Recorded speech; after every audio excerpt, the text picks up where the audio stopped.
And we're live. Good morning, everybody. I'm Barry with preparedness.com. You know that. If you're new here, subscribe, ring the little bell icon. If you're not new here, you know what to do. Share the show with somebody you love. Today's show is, of course, brought to you by Refuge Medical.com. I own that company and several others, but I really like this one. We'll talk more about them later. Best first aid kits on planet Earth. Bear Independent Brief 2 January 23. Illinois' Safety, Accountability, Fairness, and Equity Today, or SAFETY Act, is officially in effect as of Sunday, January 1st, 2023, yesterday. First of all, I despise naming conventions like that. Safety, Accountability, Fairness, and Equity Today, or the SAFE-T, SAFETY Act. So there's nothing safe about this. There's nothing accountable about this. I would argue there's no fairness and equity. Equity? We need equity in law enforcement and the judicial system. Okay. And today we're gonna act right now. SAFETY Act, officially in effect as of yesterday, 1 Jan 23. Prosecutors and sheriffs statewide created a class action lawsuit that asserted that the pretrial release and bail reforms in the act were not constitutional. And after a judge agreed, those portions of the bill were scrapped only for the counties which legislatively protested. We're going to see, of course, because it's Illinois, a whole bunch of unequal weights and measures here. Or I could say, because it's the government, a whole bunch of unequal weights and measures. So the pre-trial release and bail reforms were protested in certain counties.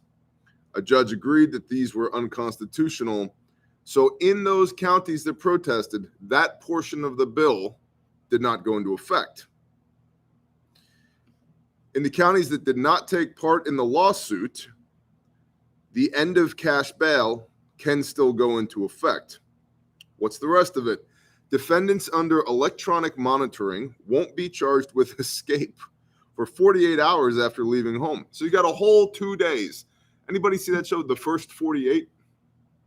After about 48 hours, man, you're gone. You're in the wind. We don't know where you are.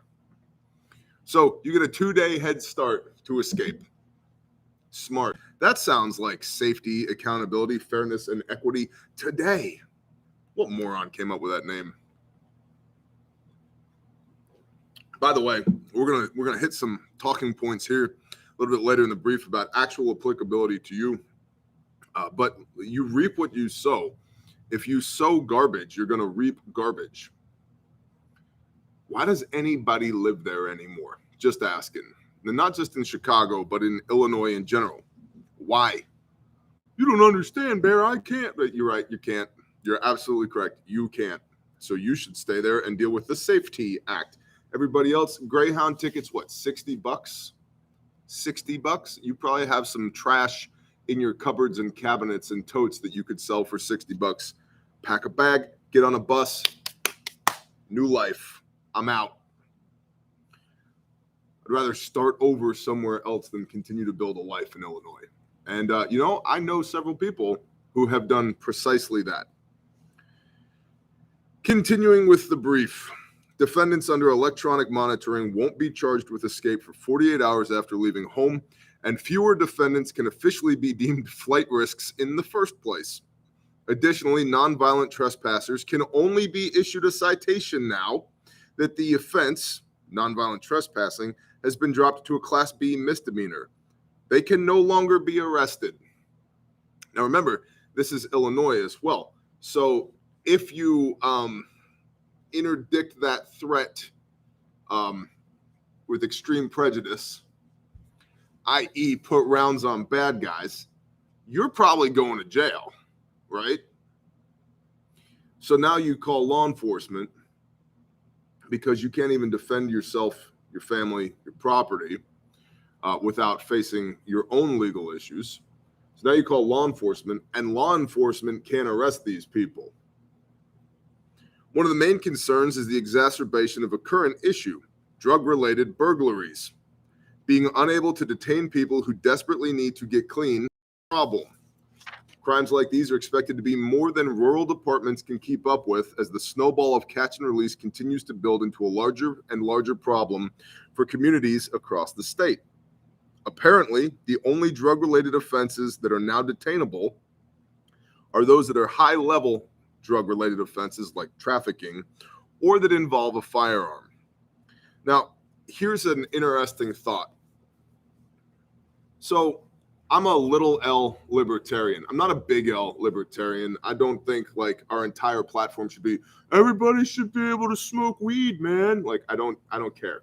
You do you, but I don't care. That's a really, really garbage platform to run on, if you ask me, right? Like I'm laissez-faire capitalism. I'm the non-aggression principle. You don't harm me, I won't harm you. If you try to harm me, I'm gonna harm you so hard you need a coroner, right? That's me. So there's an argument that's made often in the Libertarian Party, which I'm not a member of. I'm registered as an independent. If, we should decriminalize all drugs.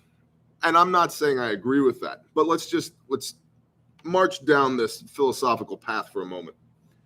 Decriminalize all drugs. Marijuana, legal. Pills, legal. Fentanyl, legal. Heroin, meth, legal. All of it, it's legal. And if you die, you die, right? Like Rocky IV, Ivan Drago, if he dies, right?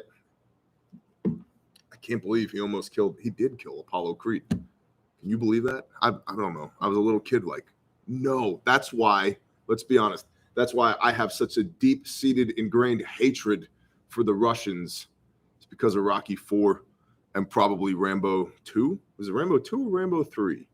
Where he fights the entire Russian army. I think it's Rambo 3. I think he rescues POWs from Vietnam in Rambo 2. Anyway, I digress. So the libertarians like to say, decriminalize everything, right? And just let the chips fall where they may. Okay, sweetheart. Maybe if we're going to decriminalize drugs, right? These are no longer arrestable offenses in Illinois. Maybe we should also decriminalize self-defense. Just throwing that out there. Unequal weights and measures time. So I've got a dope fiend that you can't arrest for trespassing on my property now. But if I shoot him in the face because he poses a threat to me, the box, the terminal T right here, the light switch, amygdala, pop the cherry, boom, done, pink mist, problem solved. On to the next threat, right? You drop that guy like a bad habit. You're the criminal now. Why? Anybody? Why? Right? Yeshua himself, Luke 22:36. If you don't have a sword, sell your cloak. Get rid of your jacket, your most important garment. Go sell that and buy a sword. You're going to need a sword, homie. And of course, Peter's like, I have 2 swords. And Yeshua's like, that's good enough. You don't need 3 or 4. You only got 2 hands, right? Simmer down. So Peter's over here dual wielding broadswords, right? Got my sword on me. Me too. Got my sword on me, surrounded by swords all the time. I'm never far away from a sword because you never know what's going to happen. But we decriminalize drugs and we shackle the hands of law enforcement. Guess what's going to happen? Illinois is going to become even more of a hellscape. Why is this important to those of us who are not in Illinois? Because it illustrates a larger trend politically in these built-up areas. Come out of her, my people, lest you partake of her sins and receive of her plagues. Oh, hold on. Not planned. Boom. Come out of her, my people. Pastor Joe Fox, Viking Preparedness, popularized this phrase, but it's in the Bible. Yeah. What does my pin say? It says allergic to bullshit. Yeah, can you guys see that? Boom. Allergic to bullshit. Got that from a brother who knows me quite well, apparently. So I'm just saying, if we're going to decriminalize drugs and we're going to shackle the hands of law enforcement, maybe we should decriminalize self-protection, self-defense as well. Just throwing that out there. What do you think, Breaking Chains? He is wearing flare now. Good morning, Jay Dudley. Yes, my manager told me that I didn't have enough flare on. So I'm looking to add 30 to 40 more buttons on my SOE hoodie this morning. SOE, Special Operations Equipment, made in the MF and USA. Love this hoodie. Every one of you should go to SOE and buy something right now. Great American company. Back to the brief. It's not entirely clear yet how law enforcement officers will deal with the mess left behind from this act. It's an act. Because some politician somewhere said, let it be, and then it was, as if they're the creator of the universe, right? We have a representative republic. Only if you continue to allow these scumbags to represent you, which blows my mind that people do. Rabbit holes everywhere.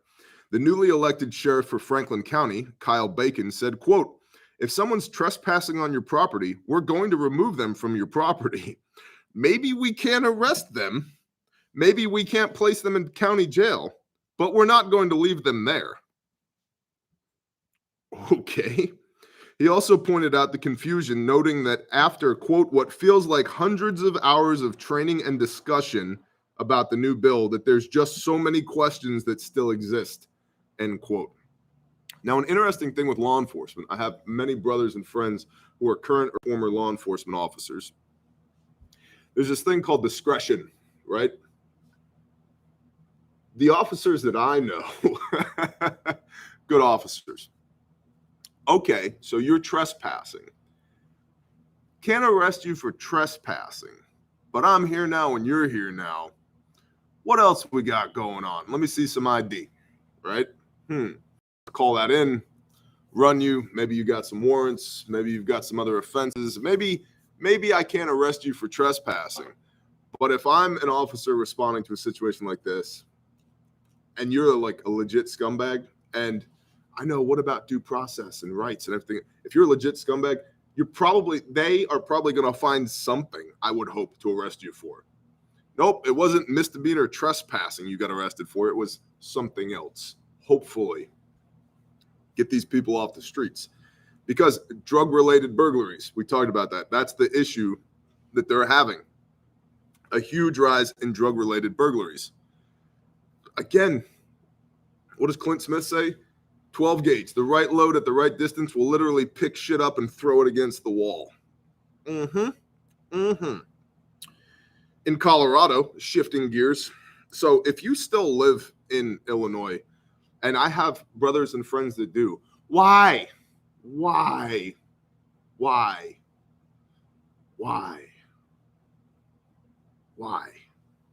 know I'm going to get texts.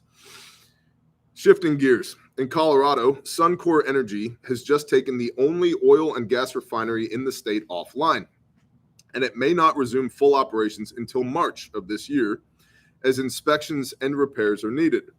This follows damaging extreme weather conditions, which I would surmise we are going to see more of as the jet stream continues to fluctuate immensely. In fact, today, here in eastern Oklahoma, we're supposed to have hellacious storms, Oklahoma, Arkansas, Missouri, potential outbreaks of tornadoes, the whole nine. Made sure there was fuel in the skid steer and fuel in the truck in case we got to hitch up and go do some work with grindstone. Father's will be done.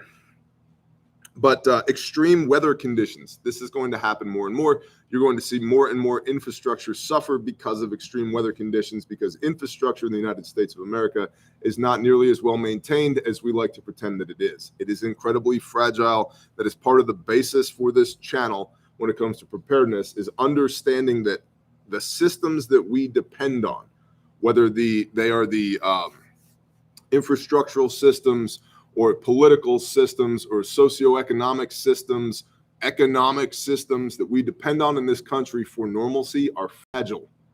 They will break. History has shown us over and over and over again that there are patterns to human civilization. There is a rise and fall, Sir John Glubb, The Fate of Empires, 250 years-ish, roughly the age of an empire, right? We climb and then we fall, and we climb and then we fall, and we climb and then we fall. It's possible that, again, the United States of America is the best looking horse in the glue factory, that as we fall, we could potentially course correct and have an America 2.0 and America 3.0, depending on how you define that. Some people like to cut that up, 1.0, 1789, Constitution, Bill of Rights, 2.0, American Civil War, 3.0, whatever comes next. Some people would say 3.0 is when we got off the gold standard. Okay, pick your poison. I don't care, whatever your nomenclature is. But it's possible that with this fall of the American empire, we can pull out of the nosedive, course correct, and rebuild into something that's not quite what we have now, but could potentially be better going forward. It's also possible if we do nothing. And when I say we do nothing, I mean starting in our own homes, with our own family, with our own preparedness, our own resilience, and then emanating power out from there into our communities, into our counties, into our states, and then on a national level. If we do something to course correct, we could pull out of this. If we do nothing, we nosedive. History has shown this over and over and over and over and over again. And part of getting out of this peasant mentality that so many people are stuck in, see banner B right here, is learning from the past, onboarding concepts from history. See, somebody who thinks they're smart takes counsel only from themselves. Somebody who's actually smart is reading and doing research every day to learn from other people's mistakes, to learn from the cyclical nature of history, the cyclical nature of economies, the cyclical nature of warfare, to try and figure out on a timeline, on a map, where are we? What is our current position in time? And project that forward to where we could be going forward, right? Because then, based upon those potential threats, we can develop courses of action. We can cost-benefit analysis those courses of action, and then figure out what do we have to do, right? OODA loop, observe, orient, decide, act. What do we have to do to pull out of this nosedive? And if it's a true nosedive, what do we have to do? What do we have to do to endure the nosedive so that we're still here after the plane crashes, after the train comes off the tracks? Okay.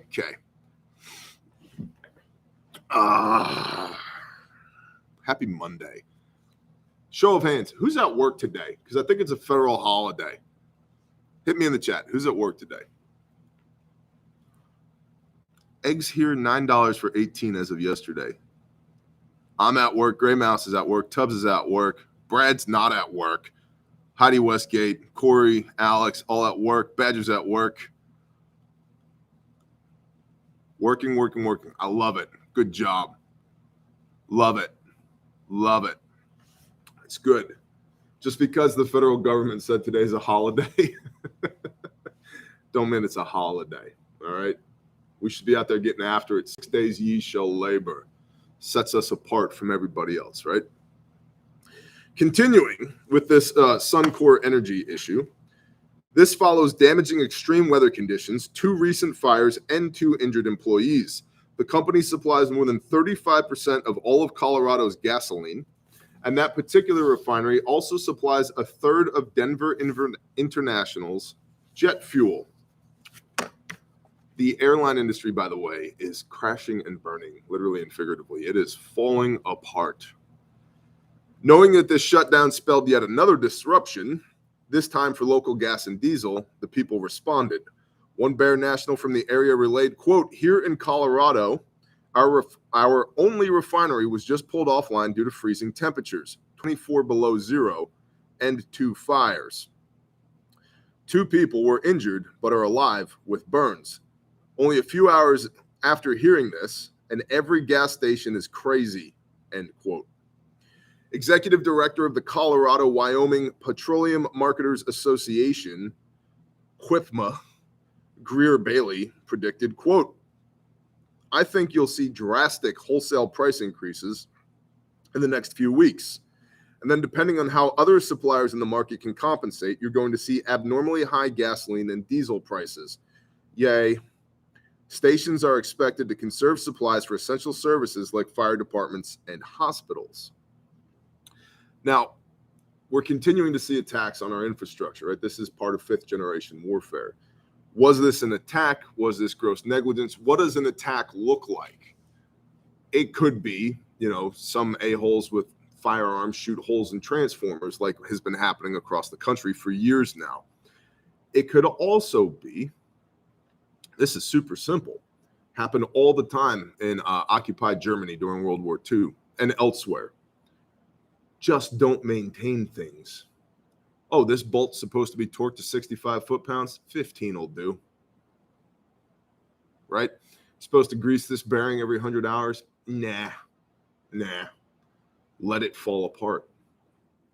Let it fall apart. Make no mistake, that happens as often or more often than actual assaults on the infrastructure. Another issue with this is whether it's a willful lack of maintenance or it's just gross negligence. There is a huge lack of maintenance across our national infrastructure, whether this is roads or bridges or power plants or power lines, transmission lines, pipelines, all of that. It's hanging on by a thread. And if it goes away, society as we know it goes away. Likelihood of that on a long enough timeline, my opinion is the likelihood of that is 100% probable on a long enough timeline. And every time pick an administration passes an infrastructure bill, none of that money goes to infrastructure.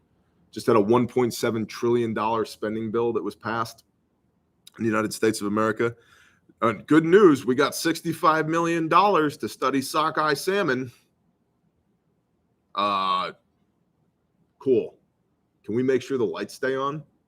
Can we make sure that the gasoline and diesel keeps flowing at a reasonable price? Please and thank you. Now, a few key takeaways from today's brief. First of all, we talked about it earlier, strategic relocation. Don't be where the problem is.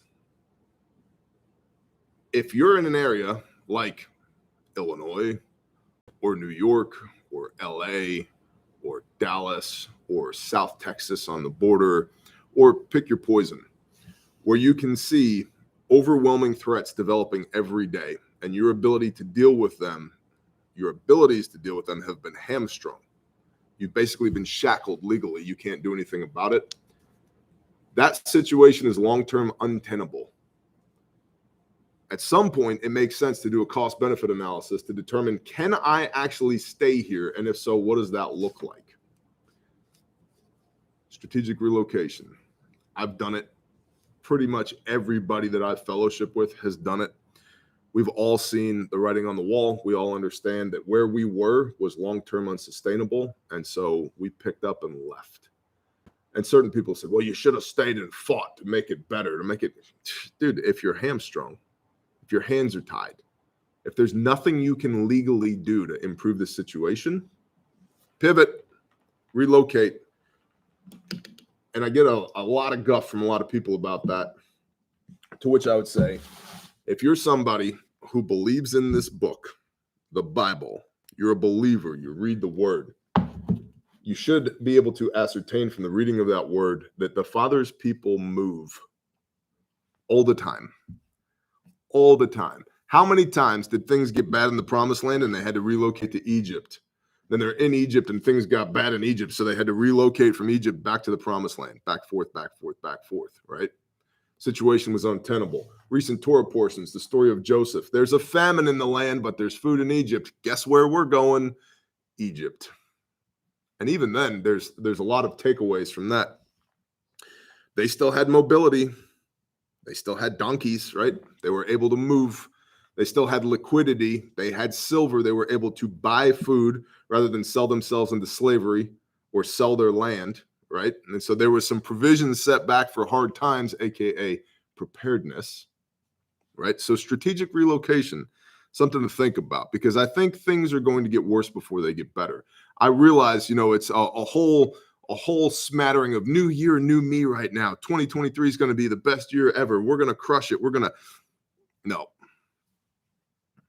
not if you don't win the war every day. Otherwise, 2023 is going to look exactly like 2022 did, 21 did, 20 did, and all of that. Like, if you don't actually put in the effort, if you're not actually making informed decisions, you're just going to have another shitty year. It's as simple as that. So maybe 2023 should be the year of informed decision making for you, the year of execute for you. Maybe less talk, maybe less eat with my eyes, watch this video, listen to this podcast, and more do. More hands and feet, less eyeballs, ears, and mouth, right? Next, clearly self-defense. You should know how to defend yourself. And like, when I say know how to, I mean train. Not simply possess the means to defend oneself, but actually train. Possession does not equate to proficiency, right? You need to know how to use the equipment that you have to be able to protect yourself and your loved ones. Getting back to Yod, do stuff. If you're in Colorado, you should probably be stockpiling fuel if you haven't already. The transpo, logistics, mission critical. So basic prepper stuff, stockpiling, building an inventory of mission essential gear and equipment, fuel cans, right? The ability to stay warm. See, most people in the prepper space are like prepping for full-blown collapse in the zombie apocalypse. And while that's possible, more so than it's ever been, it's not as probable as a winter storm, as an interruption in services, and as ever increasing gas and food prices, right? And part of that strategic relocation, somebody in the chat said $9 for 18 eggs. My wife just hatched out 13 chickens, which, by the way, come from eggs. And she's got another 15 in the incubator right now. I always want to call it a humidifier. It's not a humidifier. It's an incubator. That's 28 additional chickens on top of the, I don't know how many we have right now. Too many to count. We have more eggs than we can use. You know what the chickens eat? Bugs, grass, seeds, the feed that falls out of the cow bins, whatever they can find. We don't even feed our chickens. They feed themselves. And when we feel like having a chicken, 22, shoot a rooster, clean that sucker, chicken's on the menu. And when we feel like eating eggs, we go into the chicken coop, pull eggs out of the coop, and we don't spend $9 for 18 eggs. We don't spend anything on chickens. They're just an established system. They're just part of the homestead.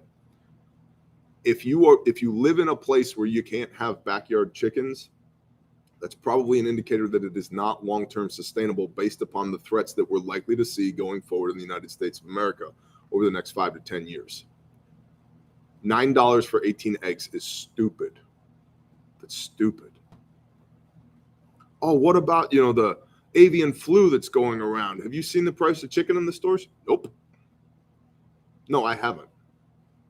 Have you seen how high beef is? And I go open my freezer and pull out part of a cow that we butchered.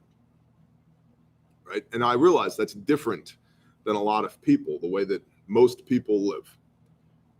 But what y'all need to realize is that 5 years ago, I lived in North Texas, an hour outside of Dallas.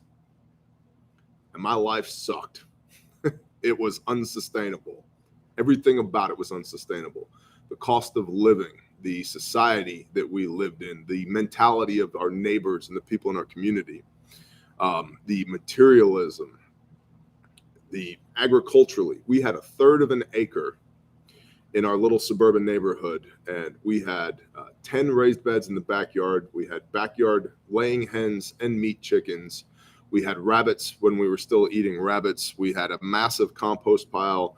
We had row crops, planted corn and potatoes in rows in my backyard, mature nut trees, berry bushes, fruit trees, rainwater catchment, all on 1/3 of an acre.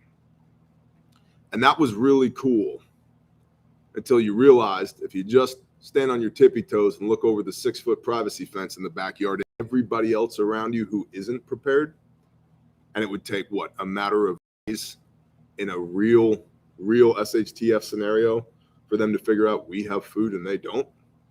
And now guess who's doing warfare against his neighbors, grossly outnumbered? Me, because I have what they need.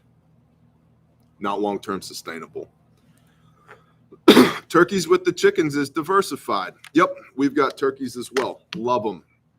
Actually prefer turkeys to chickens because if I'm going to clean a bird, birds are kind of slimy, honestly, when you clean them. If I'm going to clean a bird, I'd rather get 30 pounds of meat than 2.5 or 3 pounds of meat. So prefer turkeys, and they're excellent foragers. Phenomenal. The trick with turkeys, though, if you're going to get turkey poults, order twice as many as you want.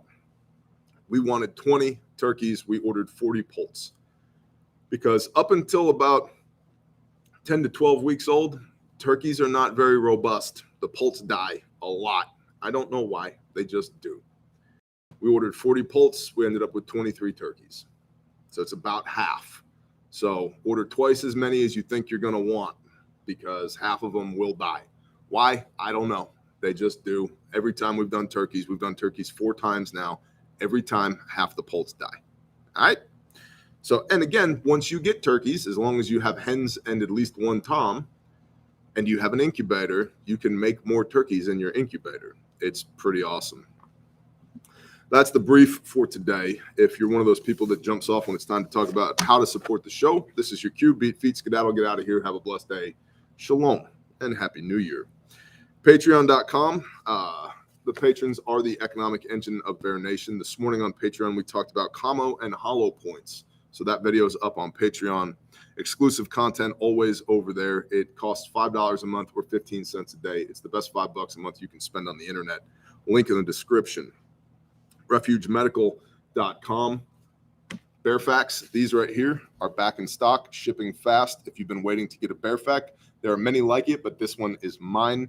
You guys have seen the Bearfac before. I've got a soft tee on this side, a set of shears on this side, Molly compatible. You rip the couch open, you grab the red handle, you pull it out, and then you got a purpose-built trauma kit organized via the March algorithm in your hand. This will treat everything: massive bleeding, airway, respiratory, circulation, head injury, hypothermia, and everything else. Right? So you get your tourniquet, pressure bandage. In the back here, you got your chest seals, shears, 5x9 gauze pads, nasal pharyngeal airway, and a burn tech dressing. And then down here in the bottom, you've got in this pouch what we call our trauma pack, as well as quick clot for wound packing. So you got your survival blanket, your Curlex, your triangle bandage, compressed gauze, iPad, eye shield, 2x2s, 4x4s, 5x9s, and flat duct tape.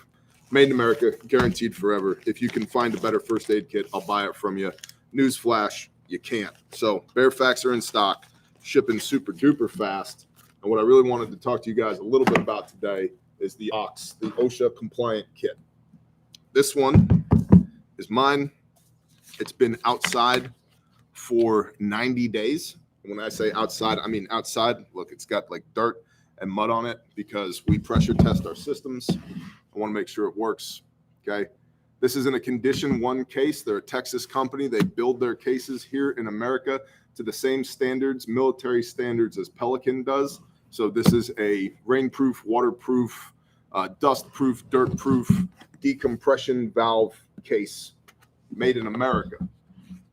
Not made overseas and then marketed in America, made in America. These come out of Texas from condition 1.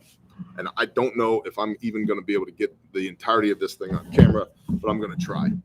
This is the OSHA compliant kit. Depending on what industry you work in, you are required to have these.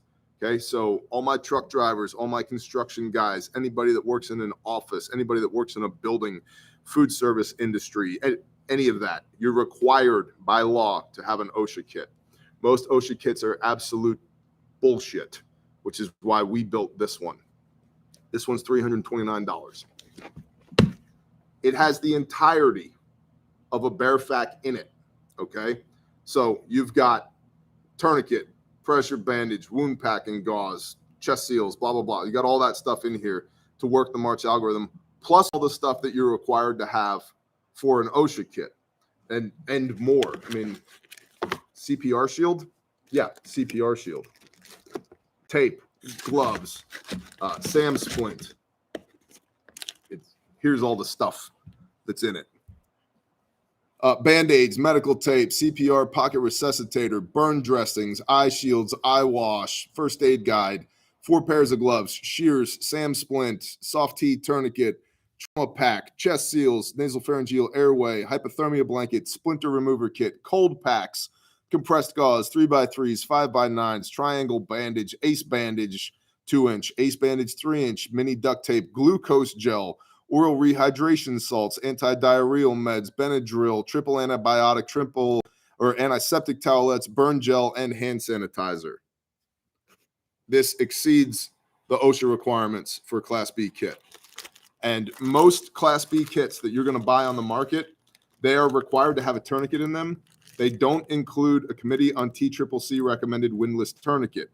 They include a little strip of rubber that is a venous tourniquet, that is what you use for access to veins, okay, for starting an IV.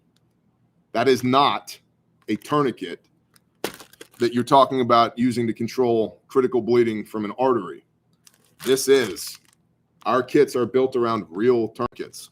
So if you have an OSHA Class B kit with a venous tourniquet that you bought from some other company that actually doesn't understand trauma medicine, which we are founded on trauma medicine, I could make the argument that if you use that venous tourniquet on somebody, which isn't going to work to stop an arterial bleed, that is gross negligence, and I'm going to sue the ever-loving shit out of you.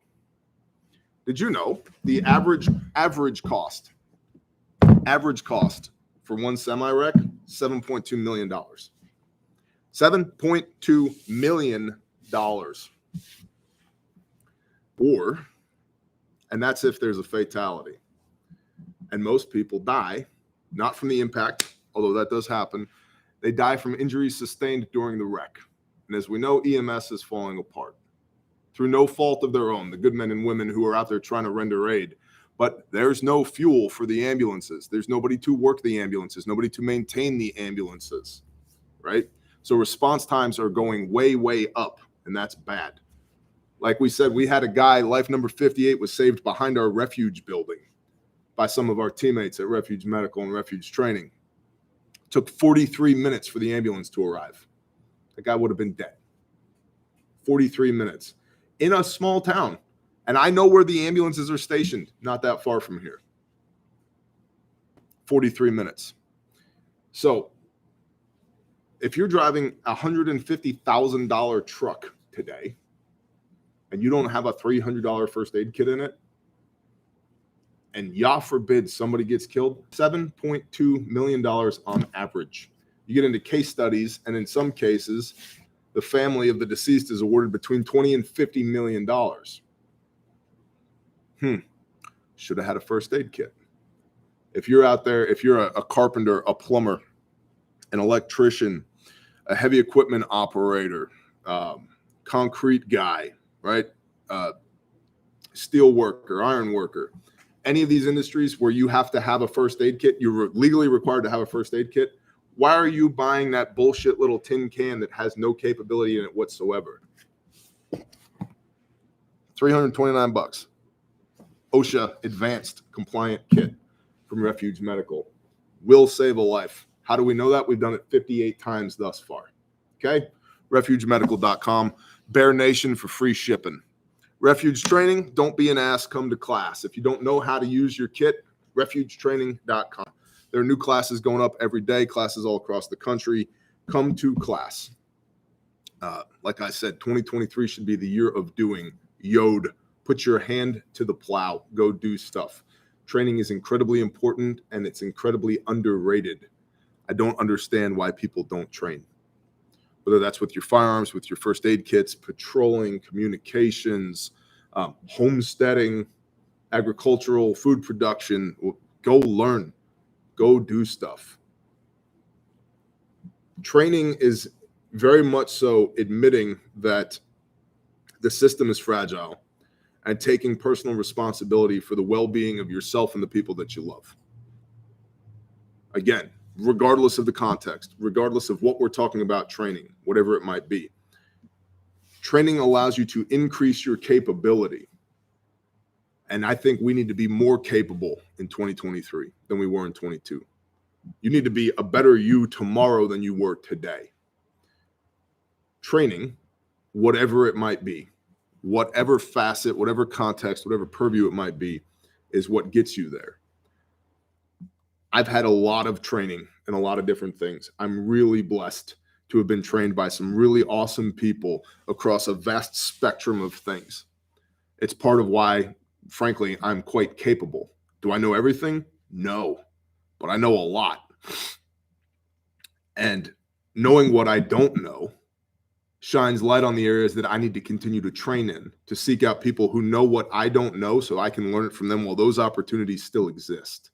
So I would encourage you strongly to go to refugetraining.com, come to class, don't be an ass, learn the fine art of how to not die. Lastly, grindstoneministries.com. Thank you to everybody who participated in the end of year giving. I freaking love you. You're the best. Caleb House t-shirts, long sleeves, and hoodies. There's a link in the description.